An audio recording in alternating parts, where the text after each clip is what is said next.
Semuanya adalah seperti ini.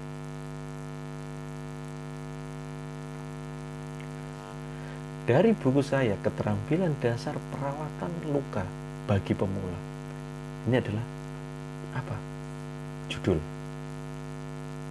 Kemudian untuk mencari bab 1, bab 2, bab 3, saya ulangi, kita harus mengulik judulnya untuk melahirkan sebuah subjudul.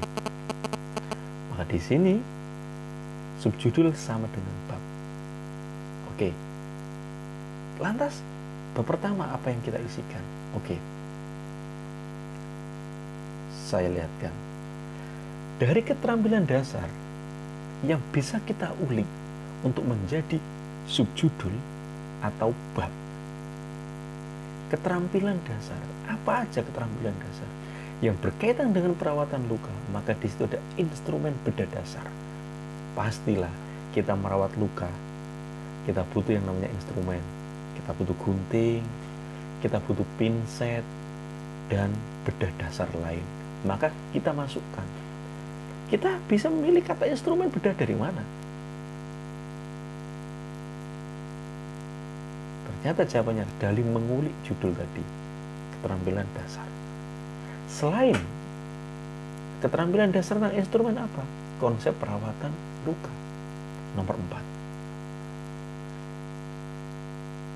Kenapa? Karena merawat itu butuh keterampilan. Saya sampaikan. Namanya keterampilan tidak bisa didapatkan serta-merta secepat kilat, tapi butuh proses. Makanya di sini saya tawarkan dasar. Berarti paling dasar, sangat pemula. Oke. Dan itu akan menjadi bab. Masih di keterampilan dasar, apa yang bisa kita ulik? Apa yang kita bisa buka? Pemilihan kata apa yang bisa kita ambil dari keterampilan dasar? Metode pemilihan obat atau dressing. Kalau yang sudah profesional, saya tidak akan bahas. Pasti mudah untuk memilih obat atau dressing. Tapi bagi pemula, makanya di sini dibutuhkan keterampilan dasar untuk memilih obat ataupun dressing. Selanjutnya, perawatan luka. Pemilihan kata apa yang bisa kita ambil dari situ? Ya pasti anatomi fisiologi kulit. Luka dari definisinya adalah terputusnya kontinuitas jaringan. Kalau kita ngomong jaringan, maka jaringan apa? Jaringan internet? Gak mungkin. Pasti jaringan kulit. Makanya di situ kita bahas, kita pilih anatomi fisiologi kulit. Dan itu nanti akan menjadi bab 1. Masih di perawatan luka. Gak mungkin lah kita melewatkan kata dasar luka.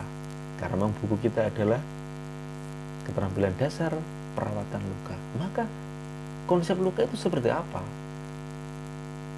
Luka itu apa? Jenis-jenis luka itu seperti apa? Proses penyembuhan luka itu gimana? Nah, itu nanti kita tuangkan di bab 3. Selanjutnya,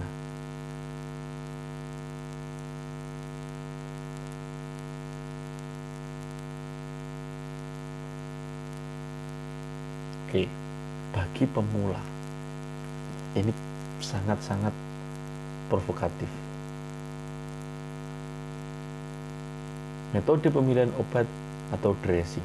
Artinya bagi pemula, maka sebelumnya tidak harus punya dasar pendidikan farmasi, tidak harus punya pendidikan kedokteran, tidak harus punya pendidikan keperawatan, tidak harus punya pendidikan kebidanan atau pendidikan kesehatan lainnya.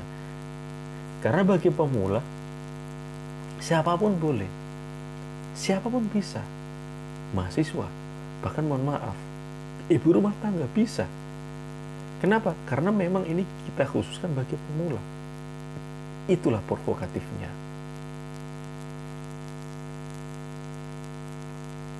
Oke, kita lanjut.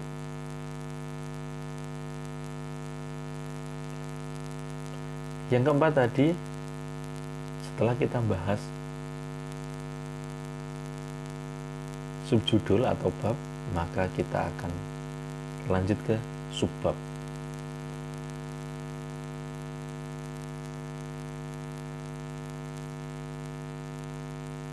Lantas apa yang perlu kita bahas setelah kita menemukan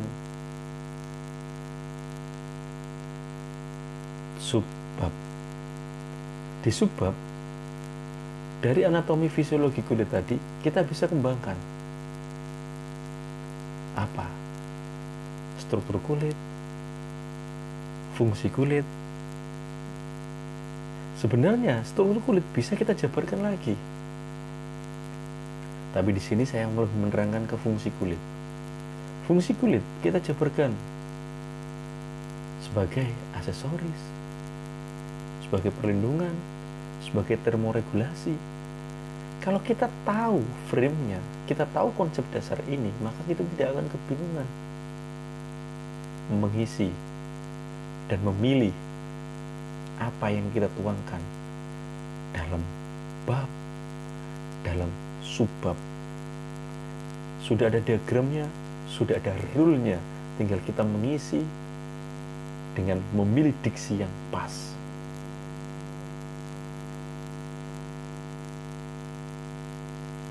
Langkah ke-5 adalah subbab. Yang disebut subbab adalah pengembangan dari subbab. Kemudian yang disebut subbab itu yang mana? Subbab adalah aksesoris, perlindungan, termoregulasi. Penjabaran dari mana? Penjabaran dari subbab. Yang bagian mana? Yang fungsi kulit. Oke, jelas teman-teman? Jelas menala Rovers? Oke, kita lanjut. Oke, rahasia yang keenam adalah daftar pustaka. Yang dimaksud daftar pustaka ini adalah yang kita masukkan ke dalam buku kita, maka kita harus punya referensi yang banyak, yang kuat. Bagaimana kita bisa menuangkan isi hati atau pemikiran kita jika hati dan otak kita kosong? Ibarat buku kita adalah gelas, bagaimana kita bisa mengisi gelas itu jika bejana kita kosong? Maka tidak mungkin gelas akan terisi, tidak mungkin buku akan terisi ketika bejana yang untuk mengisinya adalah kosong. Maka mau tidak mau, suka tidak suka, langkah pertama daftar pustaka adalah kita konsumsi, kita isi hati dan pikiran kita. Baik membaca, memahami lingkungan sekitar, mengenang pengalaman masa lalu, diskusi, dan beberapa referensi yang lain.